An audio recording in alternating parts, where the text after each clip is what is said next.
Selamat pagi dan salam sejahtera bagi kita sekalian. Yang terhormat Bapak dosen dan teman-teman sekalian, kami dari kelompok 10 yang beranggotakan Angelik Bermina Elwarin dengan stambuk 1913040 dan juga Angelina Ekaristi Pairunan dengan stambuk 1913075. Kami dari kelas akuntansi C.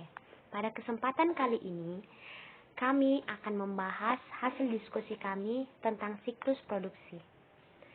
Siklus produksi atau production cycle adalah serangkaian aktivitas bisnis dan organisasi pemrosesan informasi terkait yang terus-menerus berhubungan dengan pembuatan produk. Pada bab ini, kami menjelaskan bagaimana sistem informasi sebuah organisasi pendukung setiap aktivitas siklus produksi.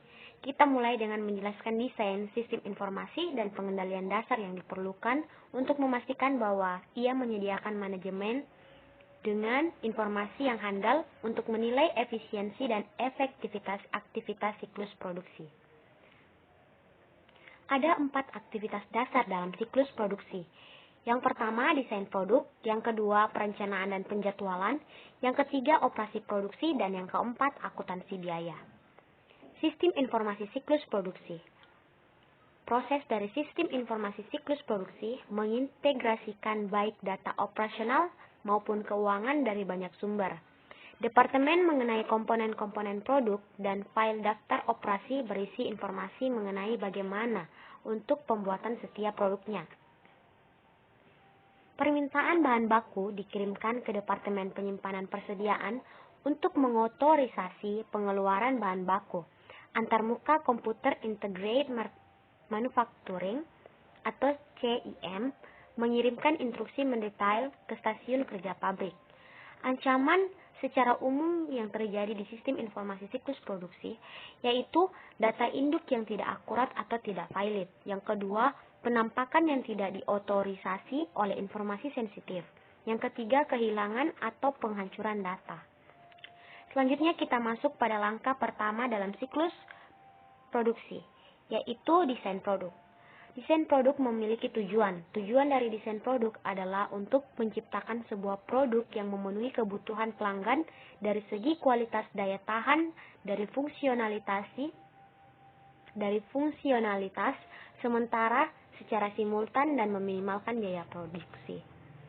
Proses dari desain produk yaitu menghasilkan 2 metode umum dalam perencanaan produksi, yaitu yang pertama daftar bahan baku atau Bill of Materials.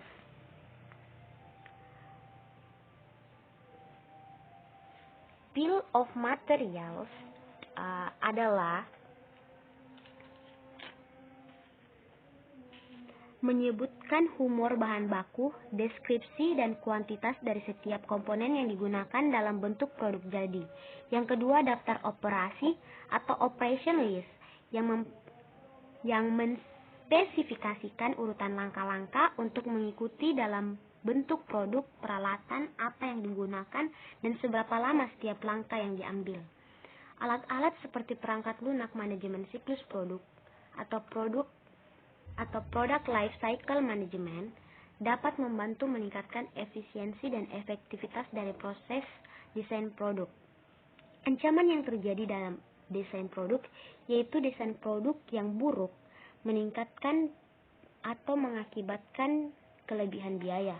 Mengapa dikatakan sebagai berikut? Karena dengan menggunakan terlalu banyak komponen unik ketika membuat produk serupa meningkatkan biaya yang terkait dengan pembelian dan pemeliharaan persediaan bahan baku. Ini juga sering mengakibatkan proses produksi yang tidak efisien karena kompleksitas yang berlebihan dalam mengubah dari produksi satu produk ke produk yang lain. Kita masuk pada langkah yang kedua, yaitu perencanaan dan penjadwalan. Tujuan dari perencanaan dan penjadwalan ini adalah mengembangkan rencana secara produksi yang cukup efisien untuk memenuhi pesanan yang ada dan mengantisipasi permintaan jangka pendek sekaligus meminimalkan persediaan bahan baku dan bahan jadi. Pada perencanaan dan penjadwalan, Yang pertama ada metode perencanaan produksi. Dua metode umum perencanaan produksi. Yang pertama itu manufacturing resource planning dan produksi ramping. Manufacturing resource planning adalah perpanjangan dari perencanaan sumber daya bahan baku yang berupaya untuk menyeimbangkan kapasitas produksi yang ada dengan kebutuhan bahan baku untuk memenuhi permintaan penjualan yang diperkirakan. Sementara produksi ramping atau lean manufacturing memperpanjang prinsip-prinsip sistem persediaan atau just in time untuk seluruh proses produksi. Tujuan dari produksi ramping adalah meminimalkan atau mengeliminasi persediaan bahan baku, barang dalam proses, dan barang jadi. Produksi ramping sering disebut sebagai pull manufacturing karena barang yang diproduksi sebagai respon terhadap permintaan pelanggan. Yang kedua ada dokumen kunci dan formulir. Informasi mengenai pesanan pelanggan, perkiraan penjualan, dan tingkat persediaan barang jadi digunakan untuk menentukan tingkat produksi. Hasilnya adalah Master Production MPS, jadwal induk produksi, yang menentukan seberapa banyak tiap-tiap produk atau produksi selama periode perencanaan dan ketika produksi tersebut harus terjadi. Meskipun bagian jangka panjang dari MPS mungkin dimodifikasi sebagai respon terhadap perubahan kondisi pasar, rencana produksi untuk banyak produk yang harus dibekukan beberapa bulan di awal untuk menyediakan waktu yang cukup agar mendapatkan bahan baku, perlengkapan, dan sumber daya tenaga kerja yang diperlukan.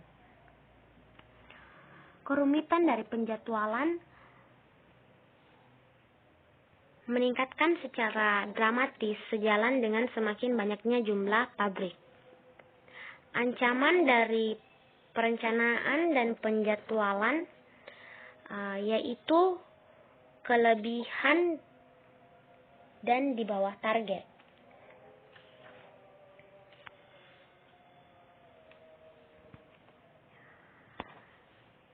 Pesanan produksi atau production order yaitu mengotorisasi pembuatan dalam kuantitas yang telah ditentukan pada sebuah produk tertentu. Pesanan produksi tersebut juga mencantumkan operasi yang perlu dijalankan, kuantitas yang akan diproduksi, dan di lokasi di mana produk jadi harus dikirimkan.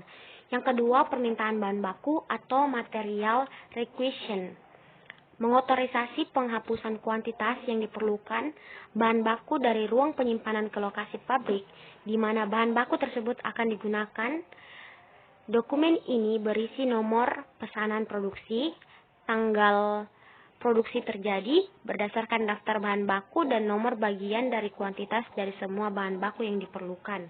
Yang ketiga, kartu pemindahan atau move ticket yang mengidentifikasi bagian yang ditransfer lokasi di mana bagian tersebut ditransfer dan waktu transfernya. Selanjutnya, saya persilakan kepada rekan saya untuk melanjutkan presentasi ini.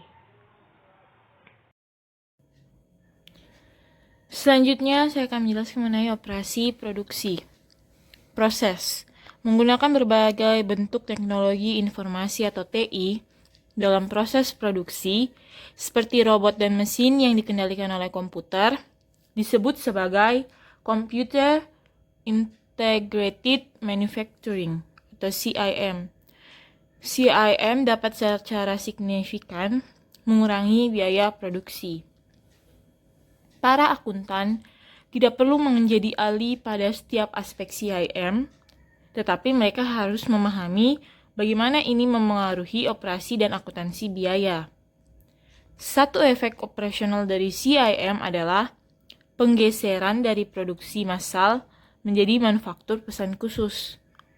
Ancamannya, yang pertama, pencurian persediaan, yang kedua, pencurian aktiva tetap, yang ketiga, kinerja yang buruk, yang keempat, investasi suboptimal dalam aktiva tetap, Yang kelima, kehilangan persediaan atau aktiva tetap dikarenakan kebakaran atau bencana lainnya. Yang terakhir, gangguan operasi. Selanjutnya itu akuntansi biaya. Akuntansi biaya memiliki tujuan utama, yaitu yang pertama, menyediakan informasi untuk perencanaan, pengendalian, dan pengevaluasian kinerja operasi produk. C. Yang kedua, menyediakan data biaya yang akurat mengenai produk untuk digunakan dalam penetapan harga dan keputusan bauran produk. Dan yang terakhir, ketiga, mengumpulkan dan memproses informasi yang digunakan untuk menghitung nilai-nilai persediaan dan harga pokok penjualan yang muncul dalam laporan keuangan perusahaan.